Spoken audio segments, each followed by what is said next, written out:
This is a brand new VariCam LT, the new camera that's being launched end of next month. Okay, great. So this is the sort of baby brother to the bigger VariCam. Exactly, yes. It's a light version of the VariCam 35, which has been out for over a year now, and it's been hugely successful. Well, this camera is, as you rightly said, it's a baby brother of it, using the same sensor as the VariCam 35. Just how similar are they? What are the differences between them? Well, they are very similar indeed. As I mentioned, it uses the same Super 35mm. Welcome back. As the camera slowly pans down and tilts down towards me, I said pan down. There's a million professionals now watching this stream going, you don't pan down, you tilt down. And the man who'd be able to tell me that, and is probably this man here, Mr. Stephen Hewitt. Hello, mate. Excuse me, I'm back. He's gone. Oh, okay, anybody? Are you sure we're live? We are definitely live, despite my unprofessionalism. Oh, there is. 20 quid later. This is what we're going to put up with for the next 10 or so minutes as we talk to this man, Stephen Hewitt. Hi, Steph. But don't worry. It's Steph, okay. Steph. What? This is what. Would you like me to tone it down? Okay, listen. We were wondering, should we do this one live or not? So 1 year ago today, I was stood here talking about what was then a brand new camera, the Arri Alexa Mini. And 1 year on, quite a lot has changed. Michael Jonas from Arri, what have you done in the intervening year, and what are we about to get? We are about to release the fourth software upgrade for it. So it started with SOP 2.5, got to like 2.630, and now we are going to SOP 4. Have you got a date for release of SOP4? Well, okay, SOP4 is in testing right now, final stages. If nothing goes wrong, we should get it out in beginning of March. As we know, things happen, so... and you do pretty rigorous testing on these? Yes, well, actually, well, if something happens, there will be delays. We hope it will be out in March. Right now, it looks really good. And we are confident to have it out. And it brings a number of the sort of the big features that we talked about at launch and makes them a reality. So what are we getting in SUP4? Yeah, well, it's a little bit like looking your kids grow up, right? Initially, when they start playing cello, kind of, it's tricky, but at some point you kind of really enjoy being with your kids playing cello, and it's, for me as a product manager, we're getting very close to that point, right?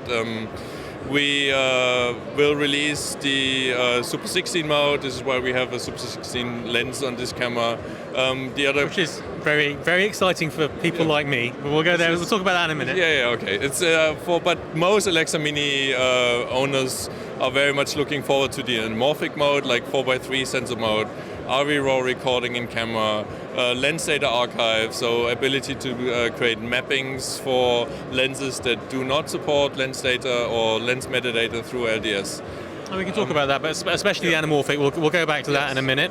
And some, let's say, minor improvement, like things that we learned. For example, you can put the Wi-Fi power on a user button. That's for drone operators who actually need to shut off the Wi-Fi when they are in the air, so they can quickly switch on the Wi-Fi, do settings via the phone web remote, switch it off and go flying again. So little things like small that. tweaks. Yeah, or in the viewfinder we have repositional zoom areas, right? You zoom in and you can, using the buttons around the LCD screen, you can reposition the focus check area. The focus check area, or we also in 3.2K, and that's a big thing for most DITs who shoot either 3.2K or UHD. We are finally able to do 2 1.5G SDI outs. That was a little bit of a tricky situation because so for monitoring you can now... Yeah, and you can have like a wireless receiver or wireless transmitter and a monitor on the camera. That used to be a little tricky before. But you sorted it out. Yes. Which of the features of SUP4 are free and which are paid? Oh, there are like 2 major licenses. One is the 4x3 license that actually enables the bigger sensor readout, and the RE RAW license. They are both 2,950 euros.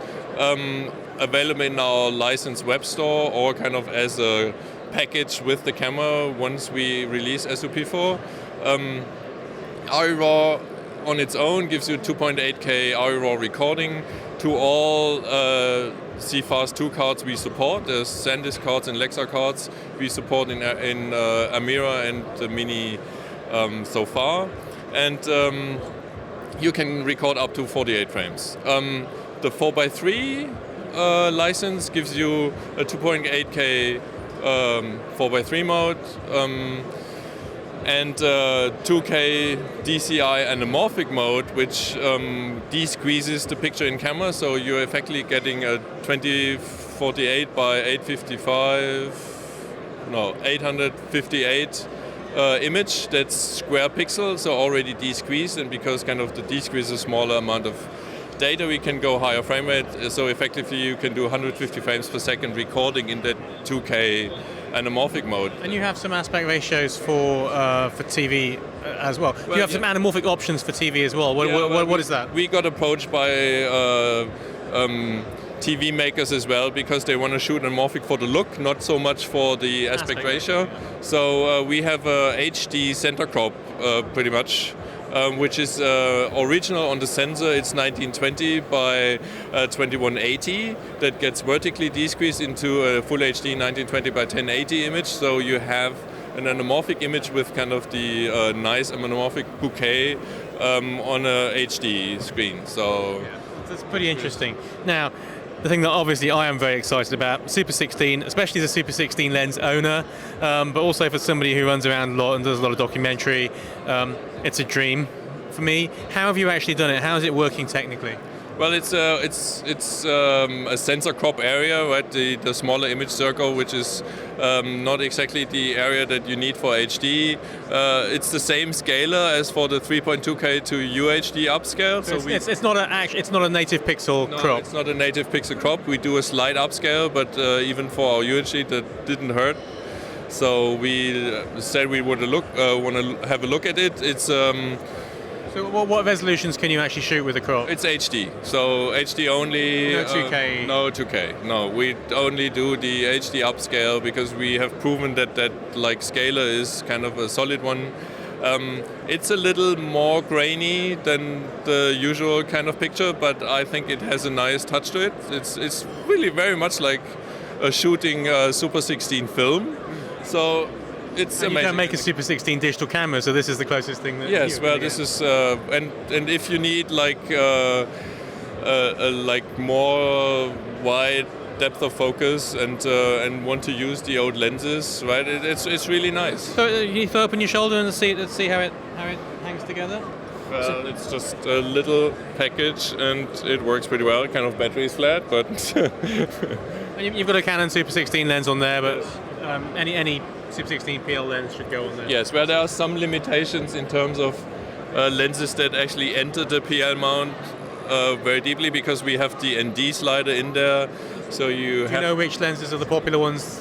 No, well, I know there are, like, our lens guys warn me that there may be some lenses that will probably not work because of our ND shifter, so you have to check it before, but like most of them should work. Great, okay, we're just going to move across and have a look at the anamorphic real quick. What have you got going on? So, okay, we talked about the licenses. 4x3 mode is basically three major modes. One is the 2.8K 4x3 full frame.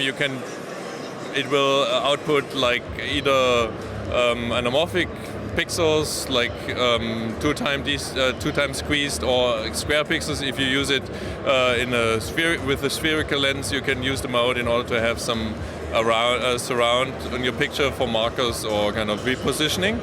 The other two modes are the 239:1 2K DCI mode, which actually outputs. What are we in at the moment? Oh, well, I'm not sure. We need to check. I think it's the 2K DCI. They will all look the same. But it's the 2K DCI, I think. So it generates a 2K DCI in camera, de-squeezes in camera. Because of the de-squeeze, we can go to 150 frames. that's pretty much all about it. Like the same for HD, right? For HD, you get a 16:9 image center crop. That's fine. On the other side, we have the ARRI RAW license, right? So And this is internal. Unlike the other cameras, this is internal. Well, unlike the older cameras, this is internal ARRI RAW. There's a new way to shoot ARRI RAW with the Alexa Mini. We are basically writing MXF clips to CFast 2 cards, and the MXF clips contain all the ARRI RAW images. With the codex recorders, previously you kind of had to download it, you get individual ARI files. Codex will also support kind of these MXF clips and kind of decomposition them into individual ARI files for processing. With the license itself, you get like the traditional 2.8K 16:9 ARRI RAW mode. If you have both licenses, like the 4:3 license and the ARRI RAW license, the camera is also able to do open gate. So you can actually read out the full sensor at 34:4 to 22:02, right? Full sensor resolution, up to 30 frames. Also, there is, let's say, a monitoring option for all the anamorphic modes that you have in ProRes. So the monitoring path switches to only display what would be displayed in these modes. The recording is still open gate. So you see the same content. That's predominantly for people who shoot ProRes and want to shoot some scenes in ARRI RAW. Then they can switch to ARRI RAW, shoot like VFX scenes in that mode, and then shoot back. We'll always see the same picture do you through know, the image. How long you get on a 128 gig card in ARRI RAW? Oh well, it depends on OpenGate or But in regular aspect. I'm not entirely sure right now. Not too long though, I guess. No, it's not too long. I think in 2.8K at I don't know where now. So I would have to check. I think it's about 30 minutes, but or 10 minutes. I always mix up That's okay. It's been a long day. Thanks you and the ARRI RAW. Thank you very much for showing that. I very much look forward to having a go. Thank you. Thanks.